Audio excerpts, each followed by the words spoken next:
জীবনের অপরাহ্নে পৌঁছে কবি শেখ আব্দুল মান্নান সাহেব ফিরে দেখেছেন তার জীবনের ৬৬ বছর। কবিতা আজ আমি ৬৬। কণ্ঠে আমি শেখ আজমত হক। সময় আজ আমি ৬৬।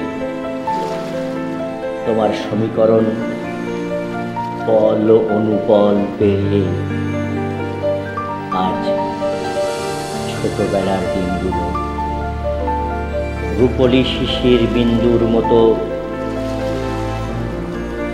ঝিলমিল করছে স্মৃতির পাঠশালায়।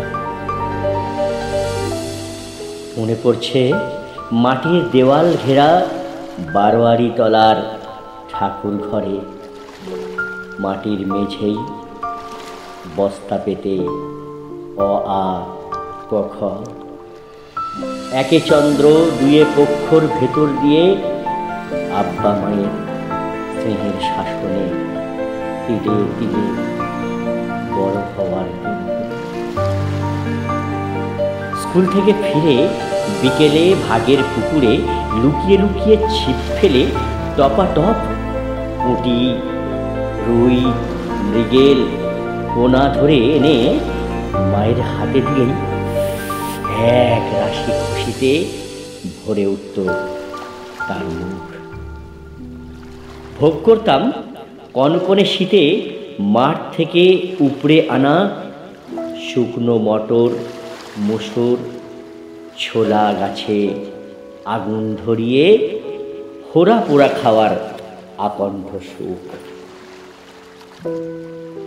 পৌষে ধান তোলার দিন আব্বা বাঁকে পন পন ধানের আঁটি বাঁধলেও আমার মাথায় এক গন্ডা ধান শুদ্ধ আঁটি তুলে দিয়ে কোনো রকমে সেই 4 আঁটি ধান গুটিসুটি পায়ে ঝুপঝুপ হয়ে এনে রেখে দিতাম মালির খামারে। জানো সময় সেই 4 আঁটি ধান বওয়া দিন কত সাক্ষীকে পিছনে রেখে আজ ৬৬। জানি না আব্বা মা কত স্বপ্ন বুনেছিল আমাকে ঘিরে, অন্য সব আব্বা মায়ের মতোই। তোমার করাল গ্রাসে তারাও আজ স্মৃতি, কেবলই স্মৃতি। আজ আমি এক পিতা হয়ে মর্মে মর্মে পোষণ করেছি তাদের অকথিত অনুভূতি। জানো সময় বন্ধু স্বজনের শুভেচ্ছাই আজ আমি সিক্ত।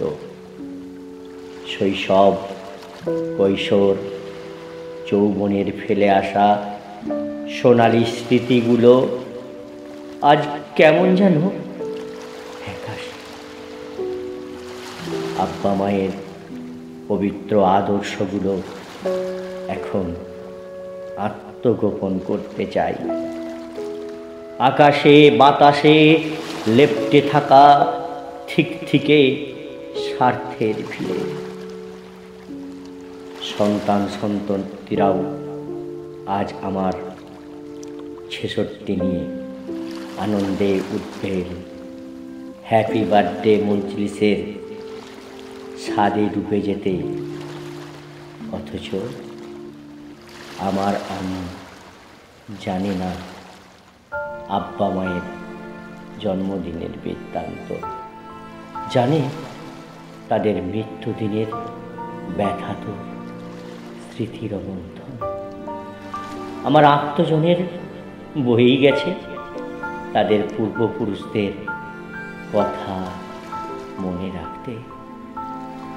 জানো সময় আমি চিরকৃতজ্ঞ আব্বা মায়ের কাছে তাদের বাসনার ঘরে আমার জন্ম দিয়ে সুযোগ করে দিয়েছেন বৈচিত্র্যময় পৃথিবীর রূপ রস প্রাণ ভরে ভোগ করতে। তাদের আশিসেই আজ আমি ৬৬ অন্তিম দিনের দিকে এগিয়ে চলেছি গুটিয়ে গুটিয়ে, যে অভীষ্ট লক্ষ্যে এগিয়ে যায় সবাই।